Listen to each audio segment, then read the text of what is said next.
Hey, what's up everybody? It's your mortgage expert, Brian McCauley here. So you're looking to buy a house in Dallas, Texas, and you're wondering, when are these interest rates actually going to come down? Stick around. In this video, I'm going to tell you everything you need to know.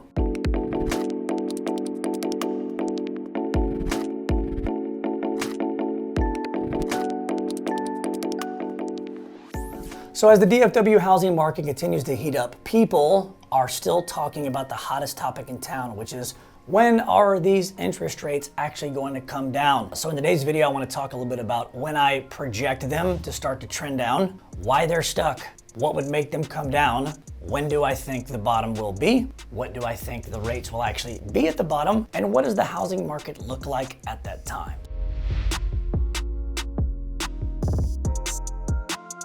Topic number one, why are interest rates stuck? Why are they not coming down? So interest rates follow inflation. As inflation goes up, rates go up with it. As inflation goes down, interest rates follow. So right now, inflation is a little bit stickier than everyone anticipated. It's taking a little bit longer to cool it off. That is from a little bit too much of excessive spending. So while, in my opinion, it's not a matter of if they come down, it's a matter of when. We need inflation to cool off. As we head towards the end of 24 and into 25, I think you'll see inflation cool off, for better or for worse, whether that's people stop spending, whether you see some type of small recession, whether you see job layoffs, or people just try to hold everything back because things start to get sticky and they're really just going to get by and try to preserve.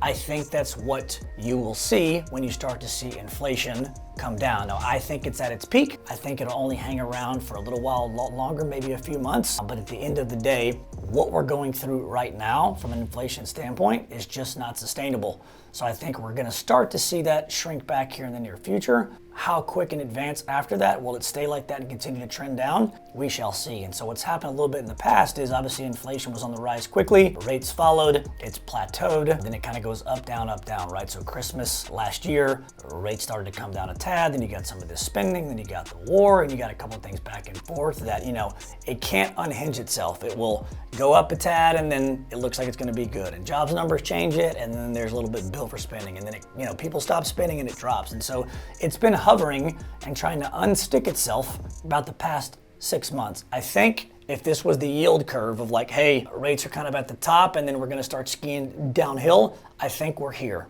I think when inflation does cool consistently for more than, let's call it 2, maybe 3 months, you will see interest rates go down and start to follow that inflation decline. However, what we have to pay big attention to is, as the rates start to decline, what will that do to the market? So as far as what it will do to the market, I think you're going to get two things. You're going to get interest rates naturally coming down on their own as inflation cools off. But there's been a lot of talk about, the Fed cutting interest rates 2 times, 3 times, 10 times, 100 times over the next 6 to 12 months. So I think the challenge here is that they want things to become more affordable, and obviously reducing interest rates would help that temporarily. But I think the question becomes, as inflation cools and interest rates come down on their own, we need a sample size of, if rates come down 0.5% on their own, how much will that boom the market? I think what they're trying to avoid is lower interest rates mentally feel good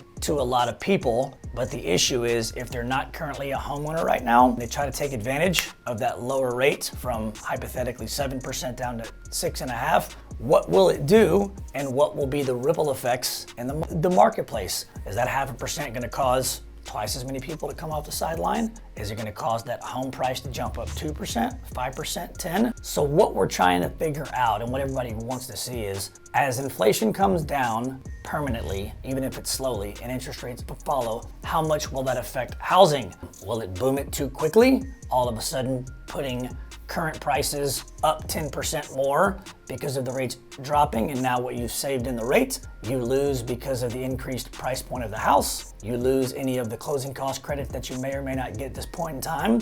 And so there's this seesaw effect that we have to work out to see A plus B equals C. Again, a big example to use is COVID. Obviously rates are not going to get to 3%, but we saw when rates came from 6% to 3%, it was impossible to get a house. Prices were jumping 30, 40, 50%. It just wasn't sustainable, and it's not affordable for your everyday guy or girl who's trying to buy a house unless you got booze and money. Now, we're not gonna see that this time around. We should see a slow leak, but because there's such a big housing shortage and affordability is a challenge, people are eagerly waiting on interest rates, which brings me to my next point. The thought process for a potential buyer out there is it better to buy now, or is it better to wait till rates come down, either naturally, with cuts, or a combination of both? I think that all depends on the type of consumer that you are. Let me explain. If you're somebody that's a first-time home buyer, a move-up buyer, or even short on cash, what I mean by short on cash is if you have less than 10% down total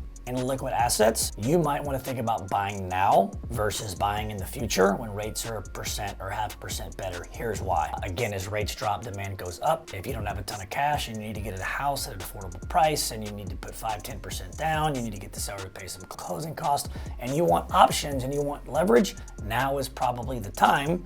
And you can always refinance in the future when rates do come down there at the bottom, and therefore you get the savings that you want on the rate that you want. It just may be delayed 12 to 24 months, but the boom that lower rates will cause will not price you out of the actual market. And so it may actually make you more money long-term because the ROI on the appreciation then save you just on the rate and payment. The second tier buyer is somebody that maybe has more than 10% down. They've got 20% down, they've got 25, they got more. They may not need to buy now. For them, it becomes a matter of choice. Hey, if I can get a great deal on a house, if I like the house, if I can structure how I want, get it all done, I'm fine buying now with the same concept of, even though it might be a forever home, it's probably not gonna be a forever loan, but obviously cash gives people a lot of choices. But anybody that's a first-time home buyer, move-up buyer, 10% or less, needs concessions, maybe has the money in the bank but doesn't want to spend it, you might want to consider doing it now. Secure that place, watch the value jump through the roof over the next 24 months as rates drop, refinance from your couch, not have to deal with the wild west of the market when rates get in the 5s, and put yourself in a position to make a nice pretty penny. Now, the third piece about interest rates that no one's talking about, that no one's aware of, and we can't know yet, I don't know either, is there are a lot of homeowners out there right now that bought or refinanced during the COVID boom and they're sitting on a 3% rate, maybe a 4% rate. Either way, it's historically a low interest rate, and they're just not willing to move and put their house on the market and lose that 3.5% rate for $699. When rates drop down to 6%, low 5s, that might be, in my opinion, end of 25, which we'll talk about next. That might be enough for these owners to give up that super cheap home loan. So going from 3.5% to $699 is a big gap. Going from 3.5% to 5.5% is not that big of a gap. So the question becomes, when rates get to that spot, mid-5s, what is it going to do to the market? But also, how many current sellers out there are going to say, cool, I'm fine listing my house and selling, either to buy something else in the future or to sell, rent, reset. That may help the market from an inventory standpoint and will give more opportunities and more buyers out there, which means as rates come down and more inventory becomes available because all these sellers are cool letting their houses go, that may help out from an inventory and a cost issue. However,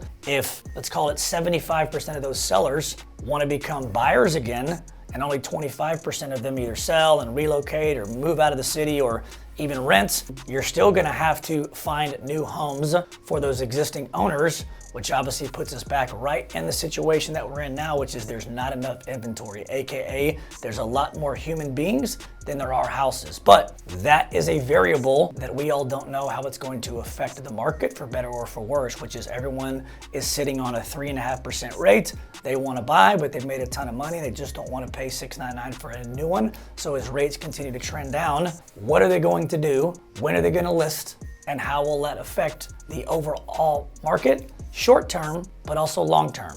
So let's talk about where I think interest rates are headed and when. I predict that interest rates are going to be at the bottom around Christmas time of 2025. I think the bottom is anywhere around 5.5%. They may get to 5.25, they might be 5.75. So we will reflect back on this video and we will see in a market where on average rates are about 7%, if they end up coming down to 5.5, 1.5% is a lot. It'll help a lot of people improve the payment. It'll help save a lot of people money. But if you get to where the natural rate is 5.5, people can pay a little bit of a discount point or a fee and get that rate down to 4.75, 4.99. You'll have a lot of people saving a ton of money, but also those low interest rates will cause a little bit of a price spike and a boom because of the demand. Last statistic I'll leave you with on that is historically, for every 1% that an interest rate comes down, it increases the value of the house by about 6. So if it goes from 7% to 6%, if your house appreciates on average at 6% a year,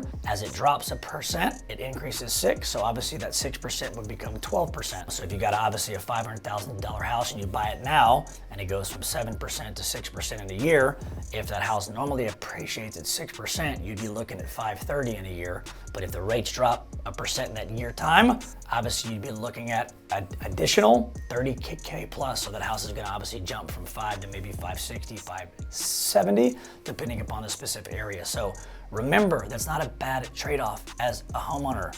One of the biggest components about owning a house is appreciation, wealth creation. So if you buy a house at 500 and a year from now, 15 months from now, because of the natural appreciation but the decline in rates, you make $60,000, $70,000 in equity, two things will happen. You refinance, you have a better equity position and get a better rate for the future, but also you're making a lot of money.